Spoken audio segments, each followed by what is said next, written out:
दोस्तों, अयोध्या में अगले साल यानी 2023 तक राम मंदिर बनकर तैयार हो जाएगा। वो राम मंदिर जिसका सपना लगभग हर किसी ने देखा था। जब सुप्रीम कोर्ट से फैसला आया कि अयोध्या में राम मंदिर बनेगा तो भक्तों की खुशी का ठिकाना ही नहीं था। और इसी के साथ राम मंदिर के इतिहास में 5 अगस्त 2020 का दिन सुनहरे अक्षरों में दर्ज हो गया, जिस दिन भगवान राम के मंदिर के लिए भूमि पूजन किया गया। पर दोस्तों, राम मंदिर का फैसला इतनी आसानी से नहीं आया। इसके लिए राम मंदिर को बहुत सी चुनौतियों से गुजरना पड़ा है। तो चलिए दोस्तों, बिना देरी किए स्टार्ट करते हैं आज के इस वीडियो को और जानते हैं इस राम मंदिर का इतिहास। और ये भी जानेंगे कि आखिर क्यों राम मंदिर पर हुए इतने विवाद। 9 नवंबर 2019 का वो दिन जब राम मंदिर के हक में फैसला आया और हर कोई खुशी से झूम उठा। और वो भी क्यों ना, आखिर 134 साल बाद इस मसले का फैसला आया था। पर यह फैसला इतनी आसानी से नहीं लिया गया। इसके लिए बहुत सी चुनौतियों से गुजरा था राम मंदिर। तो चलिए दोस्तों, डालते एक नजर भगवान राम की अयोध्या से राम मंदिर बनने तक का सफर। अयोध्या को भगवान राम के पूर्वज विवस्वान के बेटे वैवस्वत मनु ने बसाया था। तभी से शहर पर सूर्यवंशी राजाओं का राज महाभारत काल तक रहा। यहीं पर दशरथ के महल में प्रभु श्री राम का जन्म हुआ था। भगवान श्री राम के काल में अयोध्या काफी सुंदर थी। इतनी सुंदर थी कि इसकी तुलना स्वर्ग से की जाती थी। कहते हैं कि भगवान राम के जल समाधि लेने के बाद अयोध्या कुछ समय के लिए बिखर सी गई थी, लेकिन उनकी जन्मभूमि पर बना महल वैसा का वैसा ही था। भगवान राम के बाद उनके बेटे कुश ने एक बार फिर से राजधानी अयोध्या का निर्माण कराया। इस निर्माण के बाद सूर्यवंशी की अगली 44 पीढ़ियों ने यहाँ पर राज किया। आखिरी राजा महाराजा बृहदबल ने भी यहीं पर शासन किया। कौशल राज बृहदबल की मृत्यु महाभारत युद्ध में अभिमन्यु के हाथों हुई थी और महाभारत के युद्ध के बाद अयोध्या उजाड़ सी हो गई। पौराणिक कथाओं के मुताबिक कौशल राज बृहदबल की मृत्यु के बाद ये उल्लेख मिलता है कि ईसा के लगभग 100 वर्ष पूर्व उज्जैन के चक्रवर्ती सम्राट विक्रमादित्य एक दिन शिकार करते करते अयोध्या पहुंच गए। थके होने के कारण वो अयोध्या में सरयू नदी के किनारे एक आम के पेड़ के नीचे अपनी सेना के साथ आराम करने लगे। उस समय वहां पर घना जंगल था और कोई बसावट भी नहीं थी। कथाओं के अनुसार महाराज विक्रमादित्य को इस जमीन पर कुछ चमत्कार दिखाई देने लगे। तब उन्होंने ढूंढना शुरू किया और पास के योगी व संतों के जरिए उन्हें पता चला कि ये श्री राम की अवध भूमि है। उन संतों की बात मानकर ही सम्राट विक्रमादित्य ने यहाँ एक बड़े मंदिर के साथ ही कुएं, तालाब और महल बनवाए। कहते हैं कि उन्होंने श्री राम जन्मभूमि पर काले रंग की कसौटी पत्थर वाले 84 खम्भों पर एक बड़े मंदिर का निर्माण कराया था, जो कि बहुत ज्यादा खूबसूरत था। विक्रमादित्य के बाद कई राजाओं ने समय समय पर इस मंदिर की देखरेख की। उन्हीं में से एक शुंग वंश के प्रथम शासक पुष्यमित्र शुंग ने भी मंदिर में सुधार कार्य करवाया था। इसके बाद ईसा की 11वीं सदी में कन्नौज का राजा जयचंद आया तो उसने मंदिर पर सम्राट विक्रमादित्य के इंस्क्रिप्शन को उखाड़ कर अपना नाम लिखवा दिया। इसके बाद पानीपत के युद्ध के बाद जयचंद का भी अंत हो गया। इसके बाद भारत देश पर मुगलों का आक्रमण बढ़ गया। आक्रमणकारियों ने काशी मथुरा के साथ ही अयोध्या में भी लूटपाट की और पुजारियों की हत्या कर मूर्तियों को तोड़ने का काम जारी रखा।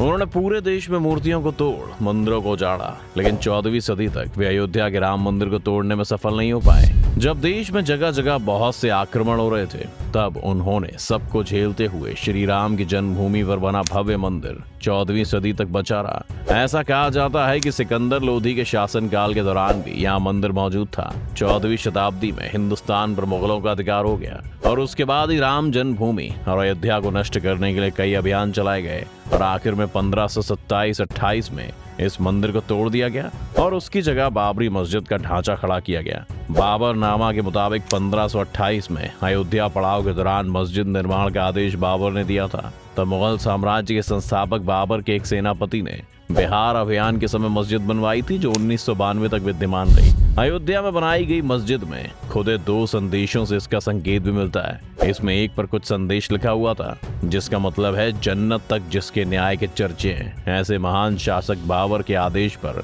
दयालु मीर बकी ने फरिश्तों की इस जगह को मुकम्मल रूप दिया। हालांकि अकबर और जहांगीर के शासन काल में हिंदुओं को मंदिर के पास की भूमि एक चबूतरे के रूप में सौंप दी गई थी, लेकिन फिर से क्रूर शासक औरंगजेब ने अपने पूर्वज बाबर के सपनों को पूरा करते हुए यहाँ भव्य मस्जिद का निर्माण कर उसका नाम बाबरी मस्जिद रख दिया। हिंदू धर्म के मुताबिक जिस जगह पर मस्जिद को बनाया गया था वो भगवान राम की जन्मभूमि है। बाबरी मस्जिद में 3 गुंबद थी। और हिंदू धर्म के मुताबिक इन गुंबदों के नीचे ही भगवान राम का जन्म स्थान है। साल 1853 में इस मंदिर को लेकर हिंदू मुस्लिम में सांप्रदायिक दंगे हुए और इस जगह को लेकर विवाद छिड़ने लगा। 1859 में अंग्रेजी सरकार ने विवादित जगह के आसपास बाड़ लगा दी। मुसलमानों को ढांचे के अंदर, हिंदुओं को बाहर चबूतरे पर पूजा करने की इजाजत दी गई। इसके बाद साल 1885 में महेंद्र रघुबर दास ने अदालत से मांग की कि चबूतरे पर मंदिर बनाने की इजाजत दी जाए। ये मांग खारिज हो गई। साल 1949, 200 सालों पहले इस मस्जिद को लेकर छिड़े विवाद को उस वक्त तो किसी तरह अंग्रेजों ने शांत कर दिया था, पर असली विवाद शुरू हुआ साल 1949 में। 23 दिसंबर 1949 को भगवान राम की मूर्तियां मस्जिद में पाई गईं। हिंदुओं का कहना था कि भगवान राम प्रकट हुए, जबकि मुसलमानों ने आरोप लगाया कि किसी ने रात में चुपचाप मूर्तियां वहां रख दी। उस समय यूपी सरकार ने मूर्तियां हटाने का आदेश दिया, लेकिन जिला मजिस्ट्रेट के नायर ने दंगों और हिंदुओं की भावनाओं को भड़कने के डर से इस आदेश को पूरा करने में मुश्किल जाहिर की। तब सरकार ने इसे विवादित ढांचा मानकर ताला लगवा दिया। साल 1950, फैजाबाद सिविल कोर्ट में 2 अर्जी दाखिल की गई, जिसमें एक में रामलला की पूजा की इजाजत मांगी गई और दूसरे में विवादित ढांचे में भगवान राम की मूर्ति रखे रहने की इजाजत भी मांगी गई। इसके बाद साल 1959 में निर्मोही अखाड़ा ने तीसरी अर्जी दाखिल की। दोस्तों, निर्मोही अखाड़ा वही समुदाय है जिन्होंने सबसे पहले अयोध्या की भूमि का विवादित बताया था। साल 1961, इसके बाद यूपी सुन्नी वक्फ बोर्ड ने अर्जी दाखिल कर विवादित जगह की पोजीशन और मूर्ति हटाने की मांग की। साल 1984 में विश्व हिंदू परिषद ने कमेटी गठित की और विवादित ढांचे की जगह मंदिर बनाने की मांग की। साल 1986, यूसी पांडे की याचिका के बाद फैजाबाद के जिला जज KM पांडे ने 1 फरवरी 1986 को हिंदुओं को पूजा करने की इजाजत देते हुए ढांचे पर से ताला हटाने का आदेश दिया। 6 दिसंबर 1992, VHP और शिवसेना समेत दूसरे संगठनों के लाखों कार्यकर्ताओं ने विवादित ढांचे को गिरा दिया। देश भर में सांप्रदायिक दंगे भड़क गए, जिसमें 2000 से ज्यादा लोग मारे गए। रिपोर्ट्स के मुताबिक जब इस मस्जिद को ढाया गया तब वहां बहुत भीड़ थी और उस समय हर आदमी वहां पर नेता था। उस समय वहां का मंजर एक आंधी जैसा था। उस समय जय श्री राम, रामलला आएंगे, मंदिर वहीं बनाएंगे, एक धक्का और दो जैसे नारों से अयोध्या गूंज रही थी। लोग 11:50 पर मस्जिद के गुंबद पर चढ़े। करीब 4:30 बजे तक मस्जिद के 3 गुंबद गिरा दिए गए। साल 2010, इलाहाबाद हाई कोर्ट ने अपने फैसले में विवादित स्थल को सुन्नी वक्फ बोर्ड, रामलला विराजमान और निर्मोही अखाड़ा के बीच 3 बराबर हिस्सों में बांटने का आदेश दिया। साल 2011, इसके बाद साल 2011 में सुप्रीम कोर्ट ने अयोध्या विवाद पर इलाहाबाद हाई कोर्ट के फैसले पर रोक लगाई। साल 2017, इसके बाद साल 2017 में सुप्रीम कोर्ट ने आउट ऑफ कोर्ट सेटलमेंट का आह्वान किया। दोस्तों, अभी तक भी इस मामले में कोर्ट का कोई भी फैसला नहीं आया था। फिर आखिर में 8 मार्च 2019 को सुप्रीम कोर्ट में मामले को मीडिएशन के लिए भेजा गया और मीडिएशन पैनल को 8 सप्ताहों के अंदर कार्यवाही खत्म करने को कहा।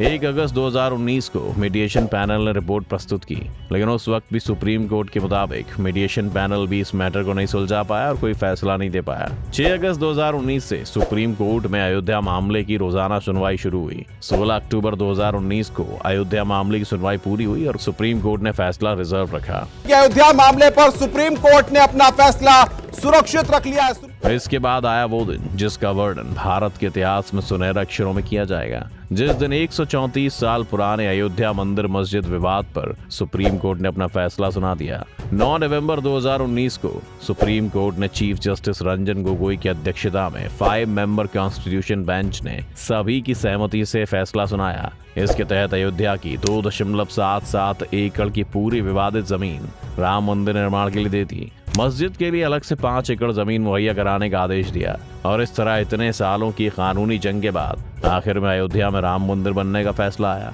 दोस्तों, वर्तमान में ये मंदिर लगभग आधे से ज्यादा बनकर तैयार हो चुका है और अगले साल यानी कि दिसंबर 2023 तक ये बनकर पूरा तैयार हो जाएगा और साल 2024 तक आम जनता के लिए खोल दिया जाएगा। दोस्तों, ये थी राम मंदिर की शुरुआत से आखिर तक की कहानी।